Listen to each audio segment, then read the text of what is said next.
तो लद्दाख में भारत चीन के बीच ताज़ा झड़प के बाद बैठकों का दौर जारी है। आज भी चुशूल में भारत और चीन के बीच ब्रिगेड कमांडर लेवल की वार्ता हुई।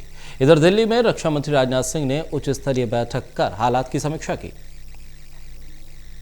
भारत चीन की ताजा झड़प के बाद दोनों देशों के बीच ब्रिगेड कमांडर लेवल की वार्ता आज भी लगातार दूसरे दिन जारी रही।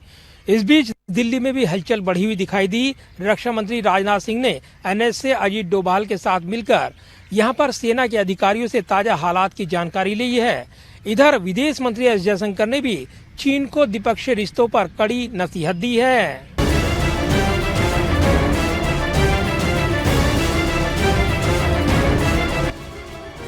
लद्दाख में भारत और चीन के बीच ताजा झड़प के बाद बैठकों का दौर जारी है। इस झड़प को लेकर भारत और चीन के बीच एलएसी के चुशुल में ब्रिगेड कमांडर लेवल की वार्ता आज लगातार दूसरे दिन भी हुई।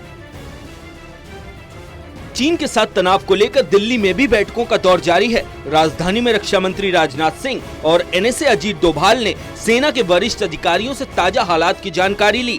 इसके बाद एक और उच्च स्तरीय बैठक में सीडीएस जनरल बिपिन रावत और विदेश मंत्री एस जयशंकर ने भी रक्षा मंत्री के साथ बैठक में शिरकत की। चीन से तनाव के बीच विदेश मंत्री एस जयशंकर ने द्विपक्षीय रिश्तों को लेकर चीन को नसीहत दे डाली है। विदेश मंत्री ने कहा कि भारत और चीन के रिश्ते दोनों देशों और दुनिया के लिए काफी अहम है, इसलिए दोनों पक्षों के लिए यह महत्वपूर्ण है कि वे किसी समझ या संतुलन पर पहुंच जाएं। अमेरिका भारत रणनीतिक साझेदारी मंच के संवाद सत्र में जयशंकर ने कहा कि दुनिया के हर देश की तरह ही भारत भी चीन की उन्नति से परिचित है, लेकिन भारत की तरक्की भी एक वैश्विक गाथा है। विदेश मंत्री जयशंकर डिजिटल कार्यक्रम में चीन के उभार, भारत पर उसके असर के साथ साथ दोनों देशों के रिश्तों पर पड़े प्रभाव से संबंधित सवालों के जवाब दे रहे थे। पूर्वी लद्दाख में भारत और चीन की सेनाओं के बीच 4 महीने से चल रहे सीमा विवाद की पृष्ठभूमि में जयशंकर की यह टिप्पणी आई है।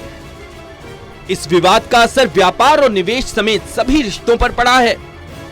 इससे पहले चीन के साथ ताजा झड़प को लेकर भारतीय सेना ने आधिकारिक बयान जारी करते हुए कहा था कि 29 और 30 अगस्त की रात को चीनी सेना के अतिक्रमण के जवाब में भारतीय सेना ने पैंगोंग त्सो लेक के दक्षिण में अपने सैनिकों की तैनाती को और मजबूत किया है और चीन की जमीन पर यथास्थिति बदलने के एक तरफा इरादे को नाकाम कर दिया है।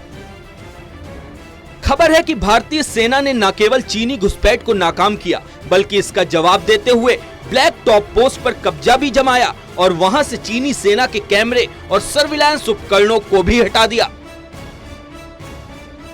दोनों देशों के बीच हुई ब्रिगेड कमांडर लेवल की बातचीत में चीन ने यह मसला उठाया है कि भारत ने हिल टॉप पर कब्जा किया है, लेकिन इसी बैठक में भारत ने भी चीन की घुसपैठ का खासा विरोध किया है।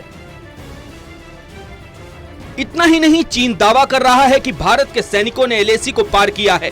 अगर चीन के दावे को सही माने तो भारत ने जिस रेकिन ला पर कब्जा किया है वो चीनी क्षेत्र के 3 किलोमीटर अंदर तक है। हालांकि भारतीय सेना की ओर से इस पूरे ऑपरेशन को लेकर किसी तरह का खुलकर जवाब नहीं दिया गया है। बहरहाल घुसपैठ की नाकाम कोशिश के बाद चीन के बौखलाहट भरे बयान काफी कुछ बयां कर रहे हैं।